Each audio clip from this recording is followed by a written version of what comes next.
Quieran ustedes, ¿no? Adelante. En primer lugar, yo quiero dedicar esto a Antonio Pintor Ramos, que como ustedes saben, se jubiló hace un año, el año pasado, en la Universidad Pontificia de Salamanca, gran profesor de filosofía moderna, gran escritor, gran zubiriano, el cual tanto hemos aprendido, yo concretamente, de él he aprendido a casar, en cierta manera, los conceptos con las palabras, o las palabras dar importancia no solamente a los conceptos, sino a las palabras. Porque ordinariamente damos mucha importancia a los conceptos y las palabras consideramos que son una especie de envoltura de los conceptos y que no tienen la importancia que tienen. Y tienen mucha importancia las palabras también. Y entonces yo le dedico esto a Antonio Pintor, que no ha podido venir.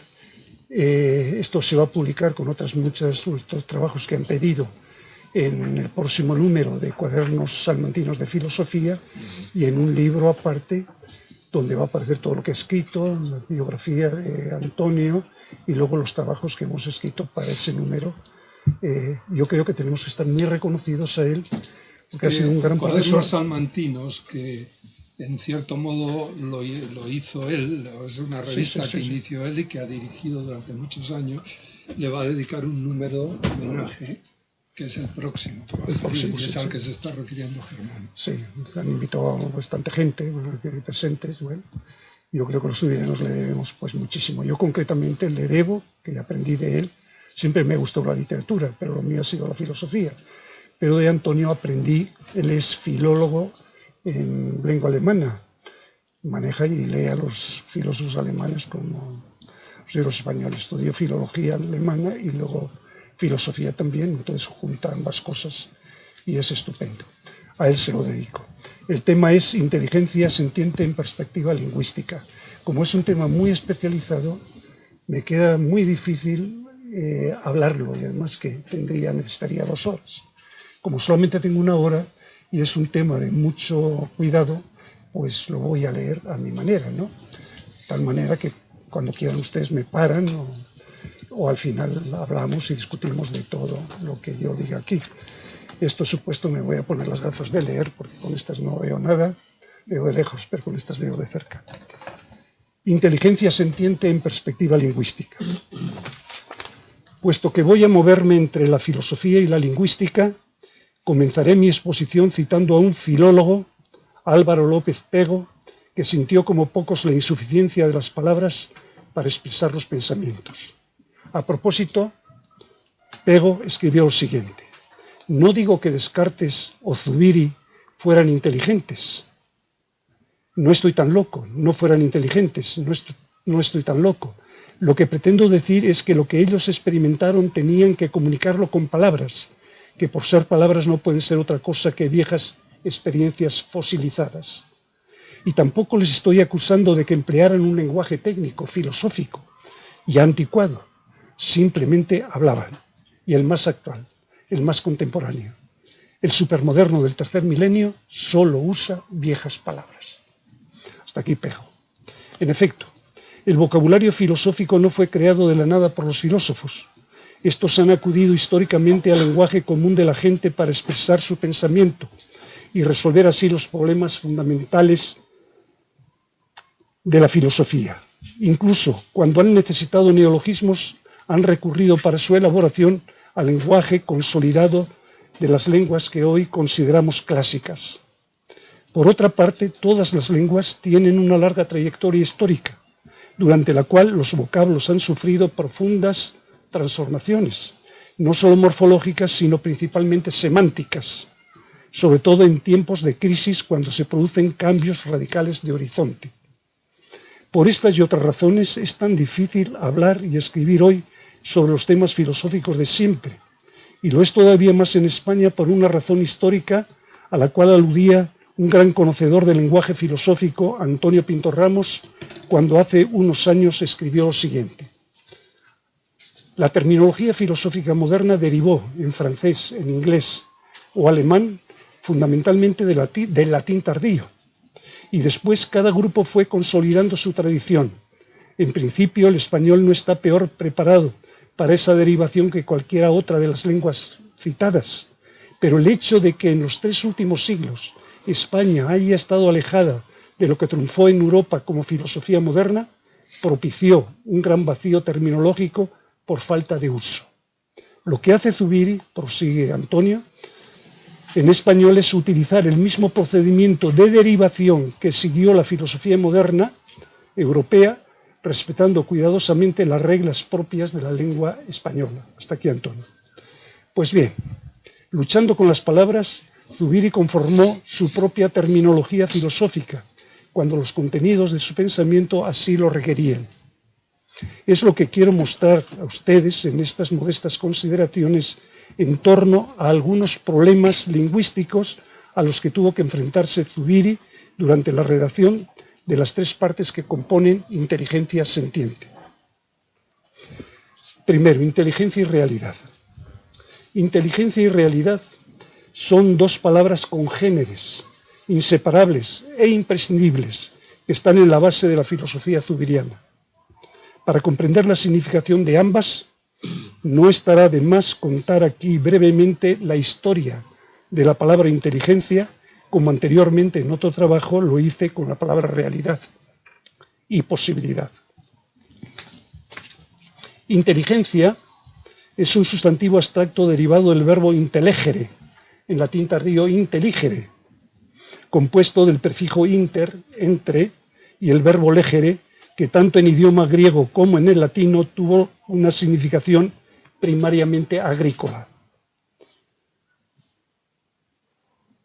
Cosechar o recoger con las manos los frutos del campo.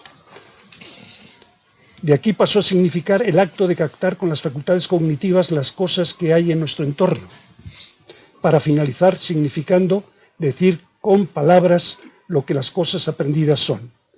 Cuando las palabras adquirieron forma escrita, entonces legere significó leer un determinado texto con el fin de captar su sentido. Vamos siempre de lo concreto a lo abstracto en todas las derivaciones. De la misma raíz se conformaron los sustantivos intellectus, inteligencia, intellectio, los adjetivos intelligens, intelligibilis y el adverbio intelligenter. Muy próximo a intelligere, ocupa el lugar que le corresponde en los diccionarios latinos, en cualquier diccionario latino, el verbo intendere, compuesto de in, hacia y tendere, cuya significación primaria fue tender la ropa, extender o estirar algo. De aquí pasó a significar caminar en una determinada dirección y terminó significando prestar atención a algo con el fin de conocer lo que realmente es. De la misma raíz se formaron los términos clásicos intentus, intencio y los no tan clásicos intendibilis, intenditor, esto suena como abajo latino, latín ya tardío, intendimentum, de donde viene la palabra entendimiento. Ambas familias léxicas coexistieron sin mayores problemas en el latín clásico, pero corrieron suertes muy dispares en el latín medio y tardío. Mientras la familia intendere echaba profundas raíces en el bajo latín o latín vulgar, que sirvió de matriz a las lenguas romances, la familia intelligere siguió aportando sus ricos caudales terminológicos al alto latín, el hablado y el escrito en las universidades medievales. Esta doble vía explica por qué los vocablos procedentes de intendere se incorporaron en fechas muy tempranas a las lenguas romances, entre las que se encuentra el español, el castellano, mientras que los derivados de intelligere tuvieron un tardío nacimiento. Con tales antecedentes, nada tiene de extraño que nuestro insigne gramático Elio Antonio de Nebrija se haga eco en el primer diccionario español-latino publicado en 1495 de los vocablos castellanos ya nacidos, de la familia intendere, pero desconozca los todavía en estado naciente a finales del Renacimiento, intelligere. Por la misma razón, los clásicos del siglo XVI siguieron aferrados a las formas tradicionales de decir. Santa Teresa de Jesús, por ejemplo, describe una de las muchas experiencias místicas que tuvo repitiendo hasta la saciedad 35 veces en un solo capítulo de su autobiografía, 35 veces, frases como estas: darme a entender, no podía dejar de entender, está esculpido en el entendimiento, tenía lindo entendimiento, etcétera, etcétera, etcétera. Expresiones parecidas emplearon Fernando de Rojas, San Juan de la Cruz, Fray Luis de León y los otros clásicos del siglo. Y también los padres Gaspar Astete y Jerónimo de Ripalda, en cuyos catecismos postridentinos innumerables generaciones de españoles aprendieron que uno de los dones del Espíritu Santo es el don del entendimiento y que las potencias del alma son tres: memoria, entendimiento y voluntad. Los clásicos del siglo XVII siguieron el camino trillado de sus antecesores, aunque con algunas novedades. Miguel de Cervantes, para poner un ejemplo, comienza el prólogo a su obra cumbre diciendo: desocupado lector, sin juramento me podrás creer que quisiera que este libro, como hijo del entendimiento que es, fuera el más hermoso, el más gallardo, el más discreto que pudiera imaginarse. Y en capítulos sucesivos del Quijote nos topamos con frases como estas: hombre de buen entendimiento, según mi poco entendimiento, para universal entendimiento, persona muy entendida, a buen entendedor pocas palabras, etc. No obstante, notamos que algo estaba ya cambiando cuando de repente nos topamos en la Galatea con el término intelecto, traducción culta de intellectus. O cuando en un pasaje del Quijote leemos que los ejemplos que pongamos a los alumnos han de ser palpables, fáciles, inteligibles, demostrativos, indubitables. En otro pasaje enumera las cualidades que debe reunir un buen caballero, afirmando que debe ser inteligente, es decir, perito, en materias de Estado. Llama la atención que, siendo Cervantes el introductor del neologismo inteligente y también del neologismo inteligible, no volviera a utilizarlos en toda su extensa obra. No mejor suerte corrió el vocablo inteligencia cuando tan solo aparece 3 veces en toda su extensa obra literaria, con sentido más bien esotérico que humano. Vamos a ver los ejemplos. En la segunda parte del Quijote se describe cómo el caballero andante y su escudero se pasearon por las aguas del río Ebro en un barco sin que le moviese alguna inteligencia secreta, oculta, ni algún encantador escondido, sino el mismo curso del agua, blando entonces y suave. En el coloquio de los perros, el can Berganza critica a uno de sus muchos amos porque, comillas, a fuerza de meriendas y tragos, sustentaba la fama de ser valiente, y todo cuanto con su oficio e inteligencias, es decir, argucias, sentido argucias, granjeaba, se le iba y desaguaba por el canal de la valentía. Finalmente, en la obra teatral entretenida, uno de los personajes, llamado Don Antonio, exclama: oh santísimos orbes de todas las esferas, a quien inteligencias supernas, superiores, rigen, mueven y gobiernan, haced que estas razones en mi provecho sean. Al cual le replica don Francisco: no ande con esferas, no se ande con esferas, con globos y con máquinas de inteligencias puras. Atienda, espere, escuche, advierta y mire. En el anterior pasaje alude Cervantes a la teoría de Maimónides, con la cual por supuesto no estaba de acuerdo, según la cual Dios creó 8 inteligencias puras o angélicas para gobernar los movimientos de los 8 orbes o esferas celestes que supuestamente giraban en torno a la Tierra, considerada secularmente, antes de Copérnico, centro del universo.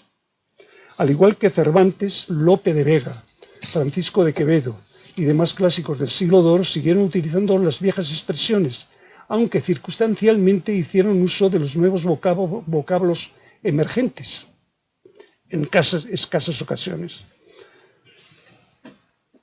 Baltasar Gracián es una excepción. ¿Por qué? Porque es uno de nuestros últimos clásicos, fue el que más se identificó con los nuevos modos de decir, por lo cual fue acusado de culteranismo. En 2 de sus obras, El Discreto de 1646 y en Oráculo Manual o Arte de Prudencia de 1657, Gracián hermana agudamente inteligencia con diligencia en este bello párrafo. Tanto necesita la diligencia de la inteligencia como lo contrario. Esta es como el lenguaje suena moderno y humano. La una sin la otra valen poco, juntas pueden mucho. Vimos hombres muy diligentes, obradores de grandes cosas, ejecutivos, eficaces, pero nada inteligentes. La inteligencia y la diligencia todo lo vence. La diligencia ejecuta presto lo que la inteligencia prolijamente piensa. Qué párrafo tan actual. Pero es una excepción dentro de los clásicos y es un clásico ya tardío. Durante el siglo XVIII, los nuevos vocablos se fueron consolidando, pero siguieron siendo considerados términos cultos y por ende necesitados de explicación. El primer diccionario de la lengua castellana, publicado en 6 tomos entre 1726 y 1739 por la Real Academia Española, publicado en 6 tomos, explica así las palabras nuevas desde las ya veteranas. Intelección, latín, intelectio, acción por la cual el entendimiento comprende o concibe una cosa. Inteligencia, latín, inteligencia, la acción de entender, capacidad, destreza, sentido. Inteligente, el que entiende o tiene la virtud de entender. Se explica entender los nuevos por los viejos. Entender, sigue el diccionario, es tomado del latino intelligere. Entendimiento viene del latín intellectus. Primer diccionario de la Real Academia, donde la Real Academia metió la pata. En las anteriores definiciones se establece entre ambas familias una perfecta sinonimia, fundada en una errónea filiación etimológica de entender con intelligere y de entendimiento con intellectus. Dichos errores fueron subsanados por la Real Academia en la 12ª edición de 1841, afirmando que entender viene del latín intendere, y en la 14ª edición de 1914, ya cerca de nosotros, en la que se añade que entendimiento viene de entender y no de intellectus, como se venía diciendo. Dichos errores son disculpables por tratarse de un tiempo en que la filología estaba dando sus primeros pasos. En este complicado recorrido hemos llegado por fin al siglo XX, que nos va a deparar nuevas sorpresas, el siglo XX. En efecto, aunque los usos lingüísticos son cambiantes, a veces hasta el capricho, nadie podía imaginar que en el nuevo siglo el viejo vocablo entendimiento quedaría desplazado por una palabra tan corta y pobre historia como inteligencia, la cual terminó convirtiéndose en un término imprescindible, tanto en ciencias como en filosofía. Prueba de tan sorprendente giro lingüístico son algunas obras exitosas de los últimos 100 años en cuyos títulos quedó entronizada la palabra realidad, la palabra inteligencia, perdón. Para empezar, George John Romanes, creo que se pronuncia así, Romanes no, en inglés, amigo de Darwin y padre de la psicología comparada, publicaba en 1892 Inteligencia Animal, obra en la que estudiaba los procesos cognitivos de los animales, cuestionando la tesis tradicional según la cual el hombre es el único animal inteligente. Ya en el siglo XX, en 1936, el joven suizo Jean Piaget daba a conocer una investigación suya titulada El nacimiento de la inteligencia del niño, pionera en psicología evolutiva. Héctor sabe mucho de esto. Debería saber. No. En la segunda mitad del siglo XX, John McCarthy acuñaba la expresión inteligencia artificial para referirse a los robots o máquinas inteligentes que en un futuro próximo reemplazarían al hombre de un sinnúmero de actividades secularmente consideradas humanas. En este contexto, entre 1980 y 1983, nos sorprendía Xavier Zubiri con su monumental trilogía titulada Inteligencia Sentiente. En ella sostenía que la inteligencia humana es intrínsecamente sentiente, existiendo tantas modalidades de intelección como sentidos tiene el hombre. Eidética o visual, auditiva o notificante, olfativa o de rastreo, gustativa o fruible, táctil o de tanteo, kinestésica o direccional, térmica o atemperante, cenestésica o intimante, etc. Pero no terminan aquí las cosas. En la última década del siglo fuimos sorprendidos por otras 3 publicaciones exitosas. La obra de Howard Gardner, Inteligencias Múltiples, publicada en 1993, en la que analizaba hasta 7 tipos distintos de habilidades inteligentes: cinético-corporales, lógico-matemáticas, lingüísticas, espaciales e interpersonales. En 1994, Zubiri había muerto, aparecía la obra de Pierre Levy, profesor de la Universidad de Ottawa y de París 7, titulada Inteligencia Colectiva, en la cual mostraba los rasgos de la nueva inteligencia que se está formando, conformada en el ciberespacio o mundo virtual en el que hoy vivimos inmersos. Finalmente, en 1995, termina el siglo ya, Daniel Goleman daba a conocer su bestseller, Inteligencia Emocional, en el que establecía una estrecha relación entre la inteligencia y las emociones humanas, resultando de esta simbiosis hasta 5 tipos básicos de intelección: conciencia de sí mismo, autorregulación, motivación, empatía, habilidades sociales. Esto es el siglo XX, muy distinto de lo que hemos descrito de la época del entendimiento, ¿no? Los títulos reseñados son más que suficientes para poner en evidencia hasta qué punto la palabra inteligencia se ha impuesto en nuestros días, confirmando de paso la plena actualidad y vigencia de la última obra de Zubiri. ¿Quién dijo que Zubiri no era actual? Podrá ser o no ser otras cosas, pero actual está en medio de esta enorme actualidad de la palabra inteligencia. Otra cosa es que en estos y en otros autores la palabra inteligencia funcione con sentidos diversos y, por supuesto, controvertibles. El propio Zubiri manifestó su desacuerdo, comillas, con lo que suele llamarse inteligencia animal, y añade que mucho menos aún puede hablarse, como es hoy frecuente, de inteligencia artificial. Daba como razón que lo ejecutado por un animal o por un mecanismo electrónico concierne tan solo al contenido de la impresión, pero no a la formalidad de realidad. En cambio, que el hombre sea inteligente antes que racional es una afirmación zubiriana convergente con la tesis evolutiva de Piaget. Más aún, me atrevo a pensar que si hubiera vivido y alcanzado a leer las obras de Gardner y Goleman, muchos de sus planteamientos sobre la inteligencia múltiple y su condición emocional le hubieran complacido enormemente. Centrándonos en inteligencia sentiente, nos preguntamos: ¿cómo resolvió Zubiri el embrollo histórico que hemos historiado, existente entre las palabras inteligencia y entendimiento? Lo primero que salta a la vista es que el término básico omnipresente en las 3 partes que componen la trilogía es inteligencia, mientras que entendimiento pasó a ocupar en la trilogía el lugar que le correspondía en el último capítulo de la 3ª parte, en tanto que modalidad suprema de la intelección racional. Zubiri tenía claro que inteligencia y entendimiento eran 2 cosas distintas. De ello trataremos más adelante. Esto supuesto, resuelto este problema, Zubiri procedió a establecer la unidad estructural entre sentidos e inteligencia, enfrentándose al secular dualismo que los mantenía separados. En efecto, desde los orígenes de la filosofía hasta nuestros días se había sostenido que sentidos e inteligencia son 2 facultades radicalmente diversas que producen actos de distinta naturaleza, materiales uno, espirituales o inmateriales otros. En un primer momento, los sentidos reciben de las cosas múltiples impresiones que seguidamente se transforman en especies o imágenes sensibles. En un segundo momento, el entendimiento agente intellectus agens somete dichas especies sensibles a un proceso de abstracción o desmaterialización del cual resultan las especies impresas.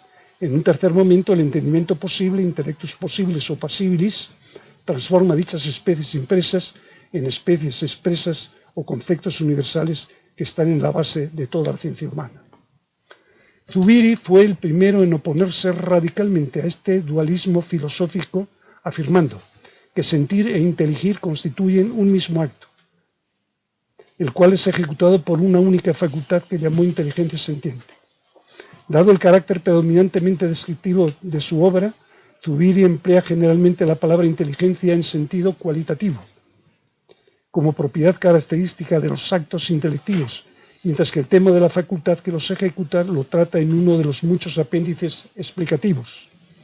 Dicha intención descriptiva la reforzó Zubiri utilizando el sustantivo concreto intelección, que utiliza más que incluso la palabra inteligencia, porque expresa mejor lo que quiere decir Zubiri.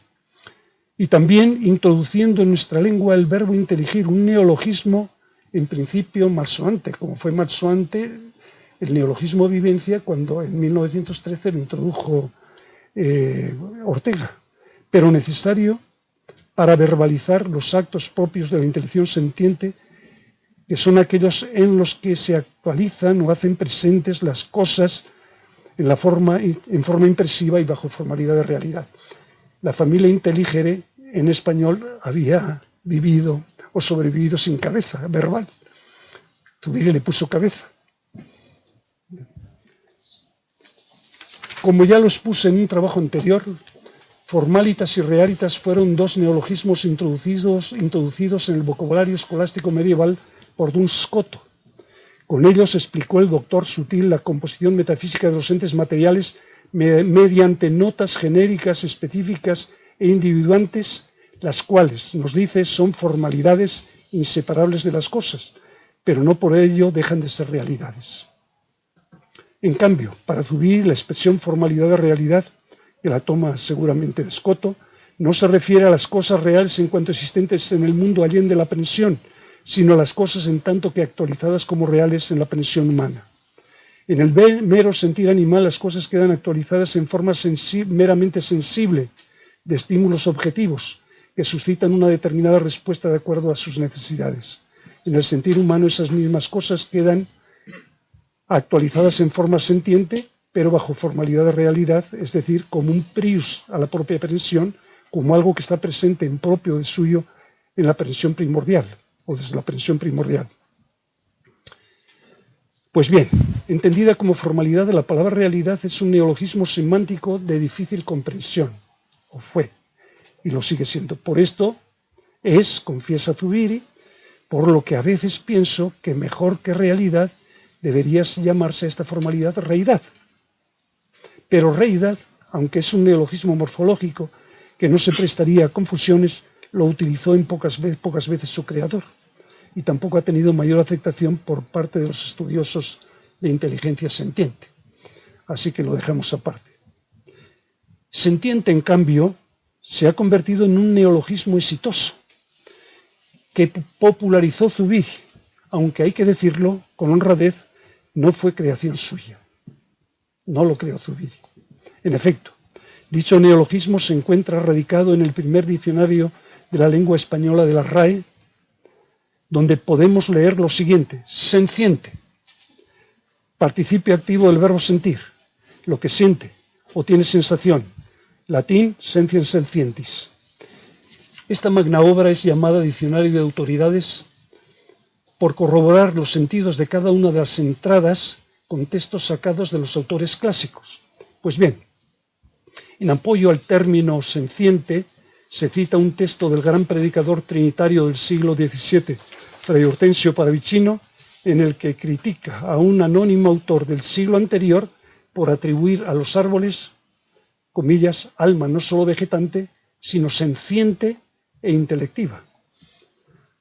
Bueno, hay otros autores posteriores que emplearon en ese mismo siglo esta palabra sustancia senciente, etc. A finales del siglo XVIII, Esteban de Terreros y Pando recogía el anterior neologismo en su afamado diccionario castellano, dándole una nueva forma. Sentiente, ver sensitivo, adjetivo, lo que tiene órganos propios para recibir impresiones de los objetos. Inexplicablemente, en 1817 la Real Academia eliminó de la quinta edición del Diccionario de la Lengua Española el adjetivo senciente, sin que hasta la fecha haya obtenido reconocimiento oficial la nueva forma sentiente de Terreros y Zubiri. Más allá de esta complicada historia, es un tema que me sacó un día aquí Diego, se ha discutido sobre cuál de ambas formas, senciente o sentiente, sería la apropiada.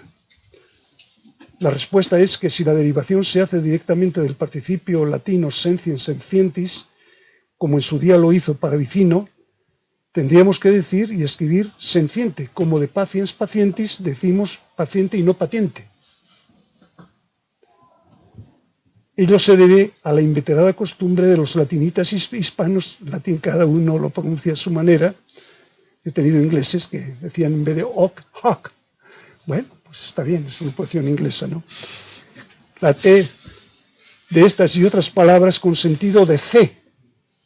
Pero si la derivación es hecha directamente del español, del verbo español sentir, entonces sentiente es una formación correcta, tan correcta o más que la otra, además de necesaria. Segundo, inteligencia y logos. El primer modo de intelección ulterior o dual al primer modo de intelección ulterior o dual lo llamó Zubiri logos. Entonces hemos estado hablando de logos aquí con Héctor. Para comprender la significación de este neologismo, recordemos brevemente su historia. En el lenguaje griego común y corriente, logos significó palabra, vocablo, dicción. Ahora bien, gracias a las palabras podemos decir lo que las cosas son y dar razón de ellas. Del habla popular pasó al vocabulario filosófico. Rápidamente sabemos que para Heráclito el devenir de las cosas está regido por un logos o razón eterna. Para Platón el logos tiene que ver con la dialéctica de las ideas, realidades superiores de las cuales las cosas del mundo sensible son reflejos y sombras.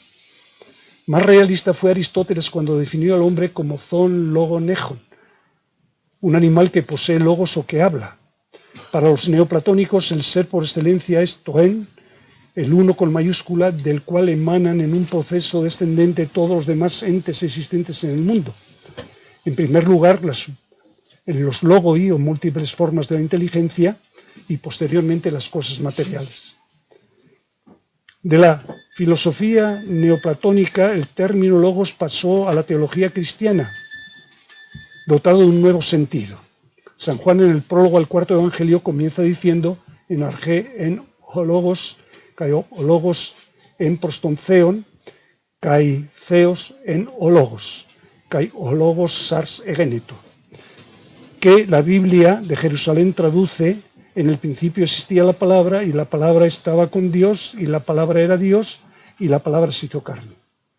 San Jerónimo en su Vulgata Latina tradujo logos por verbum, con mayúscula, porque en la griega está con minúscula, vocablo con el cual los teólogos latinos han nombrado secularmente a la segunda persona de la Santísima Trinidad. Los gramáticos, por su parte, utilizaron la palabra verbo para nombrar aquella parte de la oración que cumple la principal función de la oración, que es el predicado, expresando todo cuanto sucede en el mundo y de manera especial lo que hacemos y nos pasa a los humanos.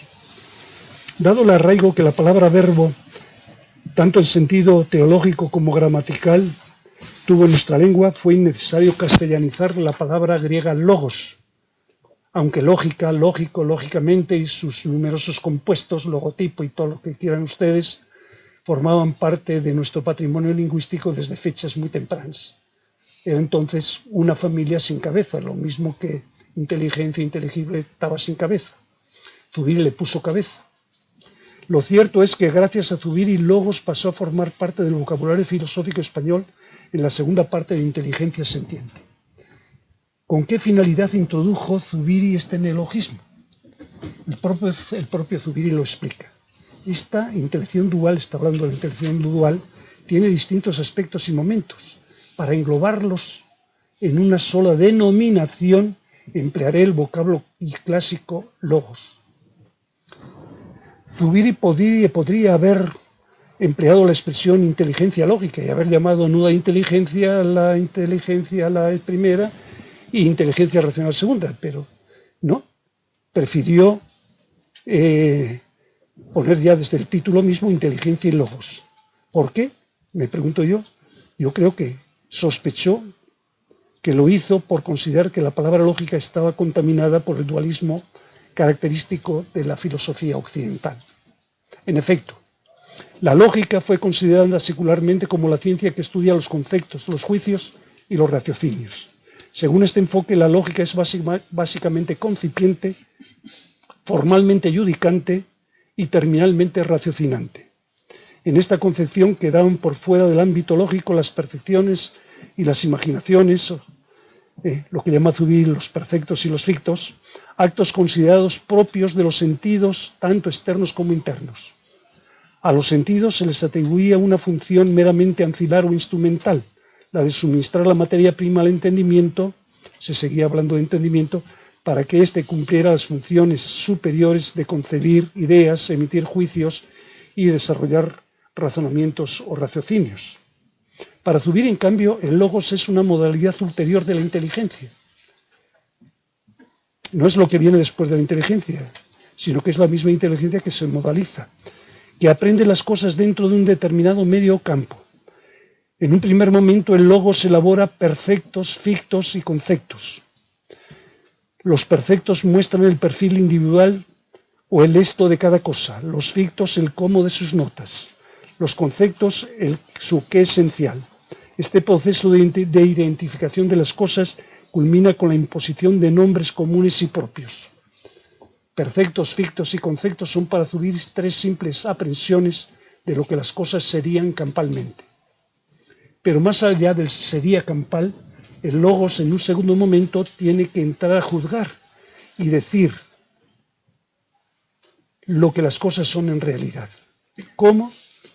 En todo juicio se afirma algo de algo. Afirmar, en latín, affirmare, es pronunciar sentencia firme acerca de lo que las cosas son unas desde otras en un determinado campo. Zubiri distingue tres clases de juicios: posicionales, proposicionales y predicativos. Estos lo conocemos. Cuando asomado a la ventana alguien grita fuego, hace algo más que nombrar una cosa. Afirma que allí está actuando un elemento destructor que llamamos fuego.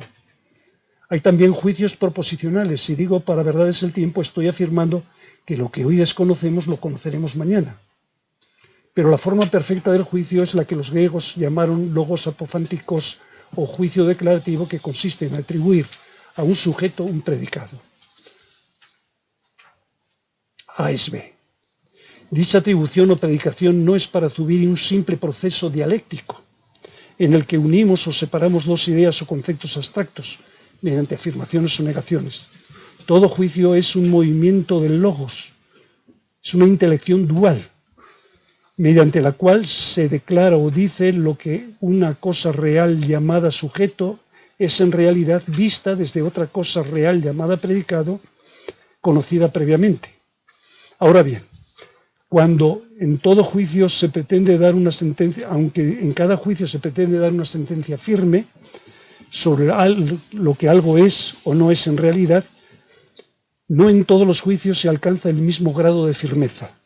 El barrunto, la sospecha, la duda, la opinión, los juicios son juicios infirmes, mientras que la certeza es el estado firme que corresponde a la verdad dual. No obstante, la verdad así alcanzada es siempre un estado de aproximación a lo que las cosas son en realidad, nunca un estado de conformidad plena con ellas. Resumiendo, ahí vamos al logos. He querido decir qué entendía por inteligencia, qué por logos y qué por razón. Logos es un neologismo introducido por Zubiri con una función puramente funcional, con una función de común denominador de todos los actos de la intelección dual. Por razón de su extensión, el logos abarca las tres simples aprehensiones duales: perceptos, fictos y conceptos. En la filosofía antigua solamente entraban los conceptos. Y todas las formas o modos posibles de juicios. Por razón de la comprensión, designa los actos de la primera intelección modal, mediante la cual alcanzamos la verdad dual de las cosas, tal como son aprendidas unas desde otras en un determinado campo o mundo sentido. Y vamos a la tercera parte, que es inteligencia y razón. La razón es un segundo modo de intelección ulterior, por lo tanto una intelección modal. Para comprender su función en la obra de Zubiri no estará de más hacer unas breves consideraciones etimológico-históricas. El verbo reo reris, de ponente, cuyo participio pasivo es ratus ratarratum, significó primariamente contar las cosas que tenemos en posesión, las cosas que poseemos, establecer su precio, ratificar su valor. Posteriormente pasó a significar razonar o sacar conclusiones sobre lo que las cosas realmente son. De dicho participio se formó el sustantivo ratio rationis, que en el latín clásico tuvo una larga lista de significados: cálculo, cómputo, método, plan de estudios, ratio studiorum en latín. De ratio derivó el adjetivo rationalis, que dio lugar a la definición clásica escolástica del hombre como animal rationale, así como también el verbo deponente raciocinio, ratiocinari, raciocinar o razonar, y el sustantivo raciocinium o raciocinio. Latín no niega legitimidad a la lógica. Aquí se ha hablado de lógica, la relación de Zubiri con la lógica, pues Zubiri no negó la legitimidad de la lógica, que estudia las leyes formales del pensamiento y cuya forma suprema es la dialéctica. Lo que hace Zubiri es denunciar a los filósofos modernos, Leibniz, Kant, Hegel, por haber, dice él, lanzado la filosofía por los cauces de la mera lógica.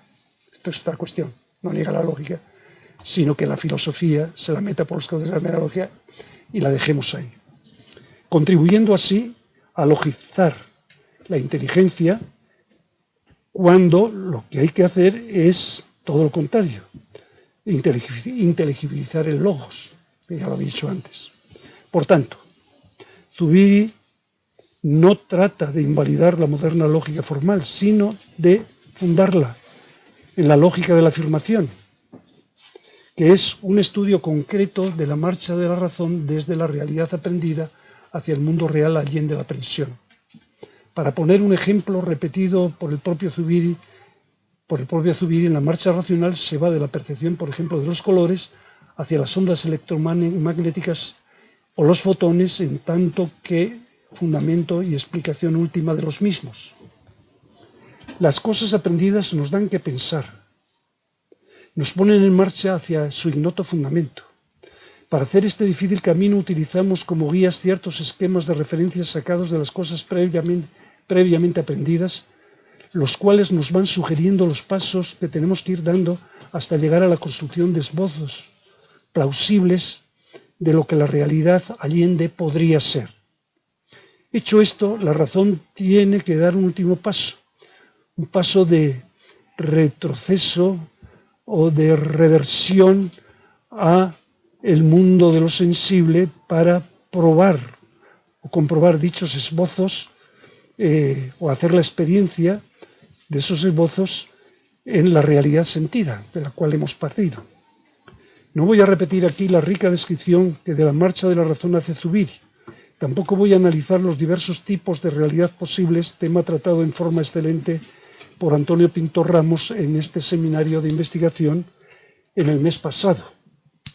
Fiel a mi propósito más bien lingüístico, aunque no se puede separar los conceptos de las formas ni las formas de los conceptos, me limitaré en adelante a analizar 4 verbos que utilizó Zubiri como guía o hilo conductor para describir la marcha de la razón.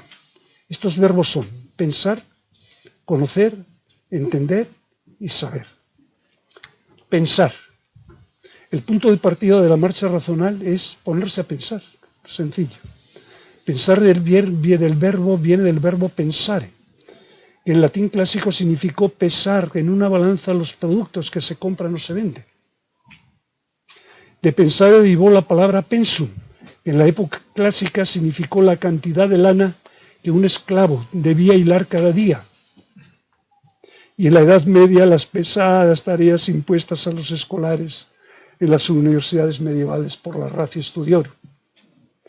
Para Zubiri, pensar es ir sopesando cada uno de los pasos que vamos dando, tenemos que ir dando, en busca de un fundamento. Dejemos que nos lo explique Zubiri. En su marcha intelectiva, la razón tiene que ir actualizando nuevamente lo real cautamente, esto es, sopesando cada uno de los pasos. Y precisamente por esto es por lo que esta actividad se llama pensar, etimológicamente pesar. Y pensar tiene el carácter intelectivo de un sopesar lo real en la realidad misma para ir hacia lo real dentro de ella. Pensar es pesar intelectivamente, se pesa, se sopesa la realidad.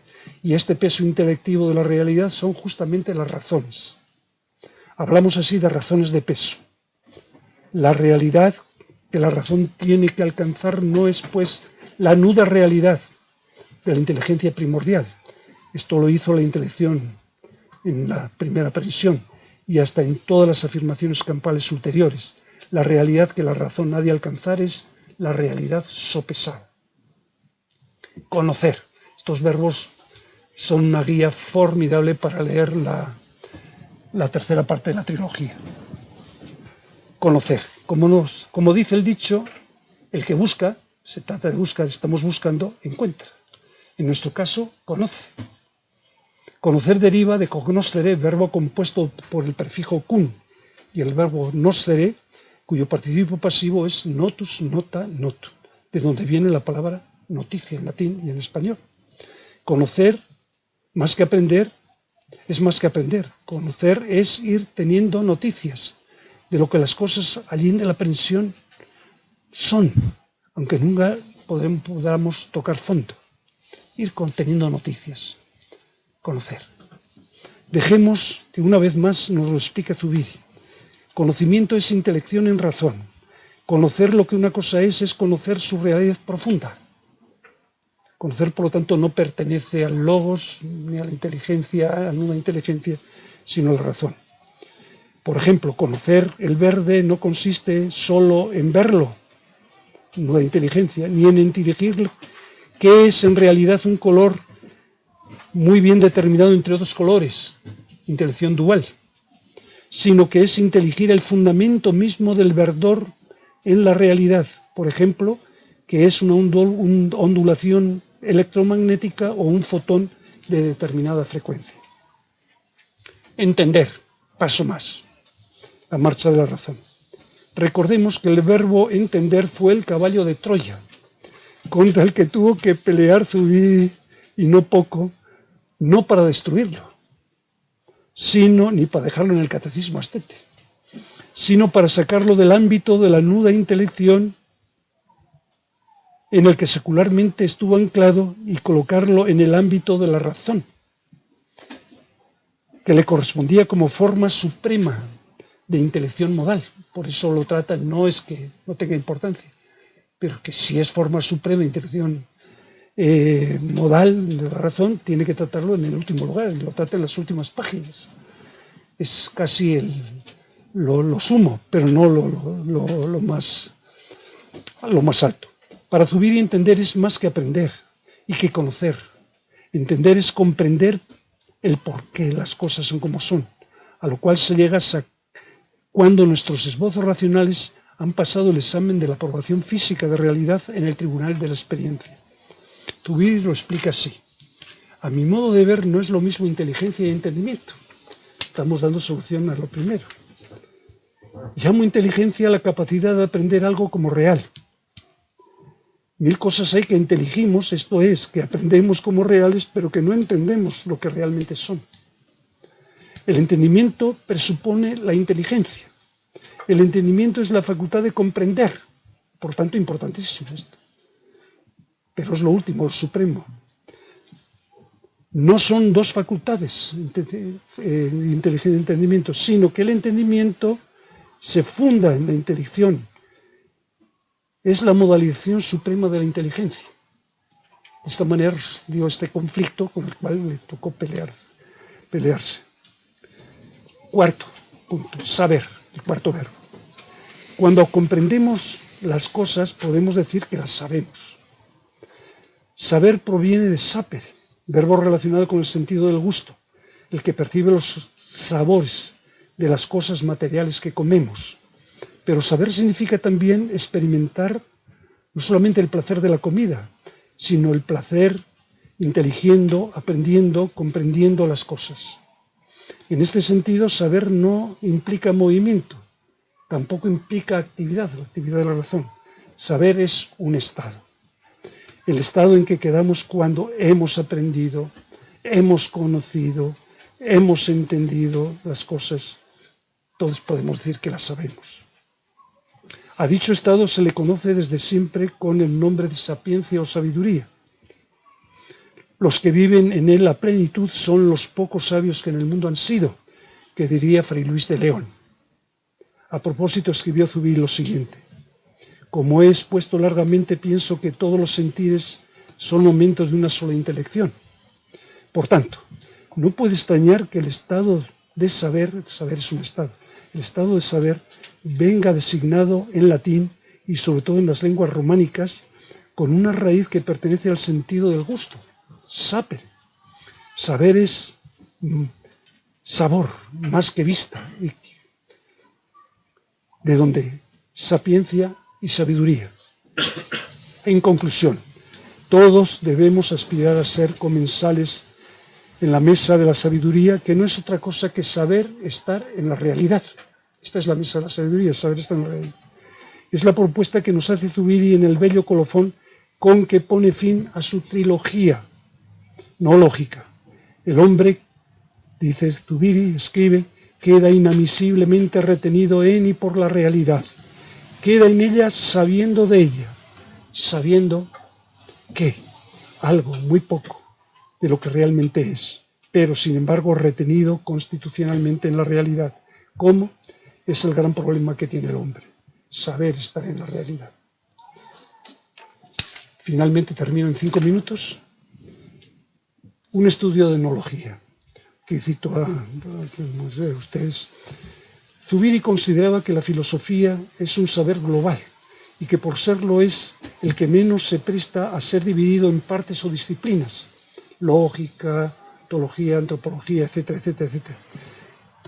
Bien. No obstante, en el prólogo a Inteligencia Sentiente definió su obra como un estudio de noología. ¿Cuál es el significado de esta palabra? Noología es uno de los muchos neologismos cultos introducidos durante la Edad Moderna para titular las nuevas disciplinas, como ya lo han hecho Diego, Ferrater Mora en su diccionario, y otros en esta historia, lo hago rápidamente. Bueno, lo empleó por primera vez George Coke en 1625. Pocos años después, Abraham Calof o Calovius utilizó el adjetivo noológico. Dentro de la escuela wolfiana, Christian Crucius define la noología como teoría del espíritu por contraposición a las ciencias naturales. Por su parte, Manuel Kant, en su crítica de la razón pura, empleó el adjetivo noologista como lo opuesto a empirista. A principios del siglo XX, Rudolf Eucken, uno de los pocos filósofos que han alcanzado el premio Nobel de Literatura con Henry Bergson, distinguía en el vivir humano 2 grados, el zoológico y el noológico.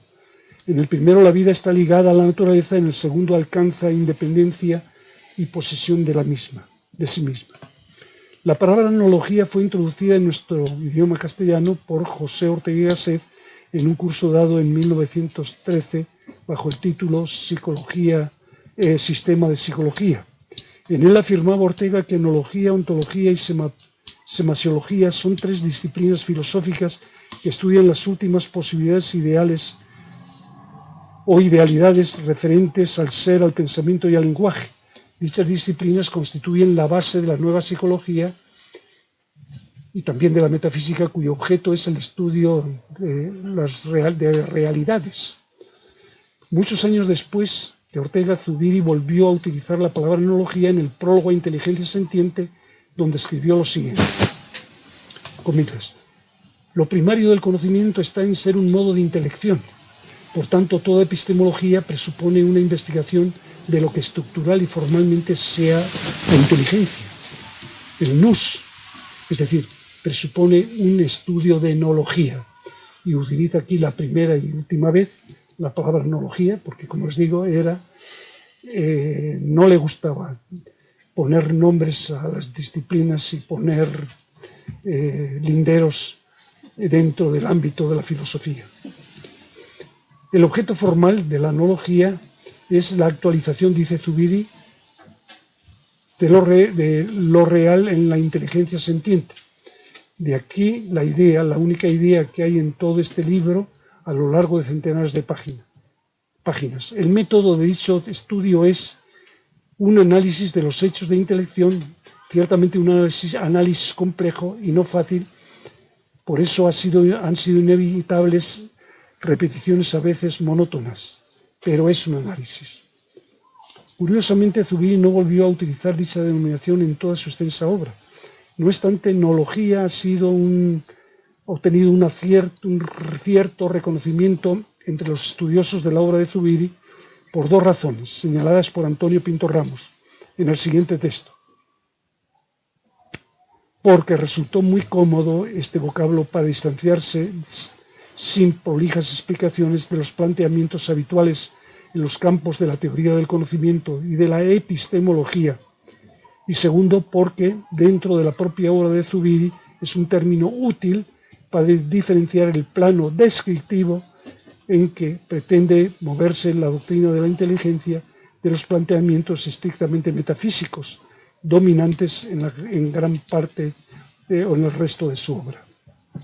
Para terminar, yo añadiría una tercera razón para seguir utilizando el término en cuestión, porque puede servirnos para distinguir la trilogía noológica, el estudio de la inteligencia, el logos y la razón, de la llamada trilogía teologal, cuyo tema básico son la religión, las religiones y el cristianismo. Muchas gracias por haberme escuchado. Bueno, Germán, andate con cuidado porque estás llegando a la perfección. Bueno. Ha sido una hora justa. En fin, ten cuidado, no te pases. Es que lo he escrito con el reloj delante. No, ya veo, que lo tienes calculado eso sí, al segundo. Bueno, pues aquí está el tema, ¿no? Yo creo que es un tema tremendamente interesante. Hay cosas muy curiosas, ¿no? Por ejemplo, figúrate, la palabra entendimiento va a dar en alemán Verstand y Verständnis y todos los derivados, ¿no?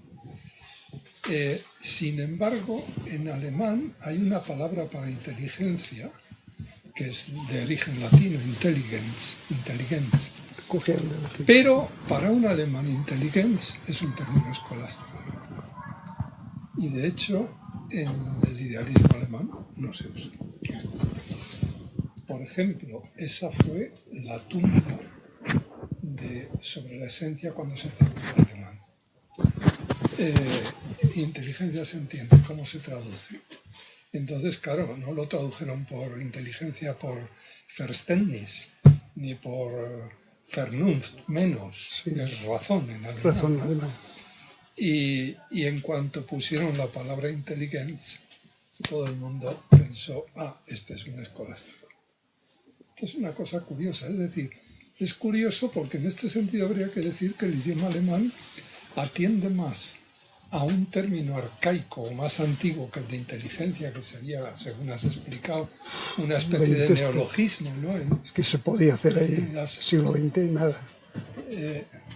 Es interesante, es decir, una cuestión interesante que yo creo que está por analizar es por qué Zubiri se empeña en utilizar la palabra inteligencia y no otras. Razón vital, razón sentiente, razón emocional, ¿no? Sí. No. Él quiere utilizar la palabra inteligencia y se enroca ahí. Primera cosa, ¿no? Yo creo que eso es interesante y que merecería la pena que se le dieran unas vueltas, ¿no? Y otra cosa, a propósito de esto último, de noología, yo no sé por qué él no lo dijo, porque, en fin, utiliza noología en el prólogo del primer volumen de la trilogía, pero mi hipótesis, si tuviera que generar alguna, es porque no quiere utilizar lo que dice Antonio. No quiere utilizar teoría del conocimiento, por tanto no quiere utilizar epistemología, pero tampoco quiere utilizar fenomenología. Pero tampoco, ¿no? Porque claro, nos hemos empeñado mucho, ¿no?, en ver a Zubiri como en un horizonte, ¿no?, pero indudablemente no lo hace porque no quiere. Sí. Porque la palabra fenomenología la tenía a mano. Claro. Y no quiere utilizarlo, ¿no? Y entonces utiliza un término, noología, bueno, que... Y lo mete ahí, pero después no lo vuelve a sacar. O sea, claro, pero no lo necesita, ¿no? Pero en cualquier caso, porque no lo utiliza más, yo creo que hay que verlo más como término negativo que positivo. No es un término al que llene de contenido, que sí lo llena, porque es la trilogía, pero que describa el contenido de la analogía, ¿no? Sí. Pero sí está claro que no quiere utilizar otros. Eso sí está claro, sí. Y por tanto, lo que está claro es qué términos son los que no ha querido utilizar. Sí. Que son pues los que dice Antonio, Yo añadiría a los que dice Antonio el término fenomenología. Claro. Lo dice. Crítica del conocimiento, epistemología, criteriología, todos. Pero bueno, esos son más clásicos y evidentemente no los usan. No, y es difícil confundir lo que hace Zubiri con lo que hacen pues, los filósofos de la ciencia o lo que hace Kant en la crítica. Bueno, eso ya no es tan la crítica a la razón pura, etc., ¿no? Muy bien, bueno, pues queda abierto el debate, ¿no?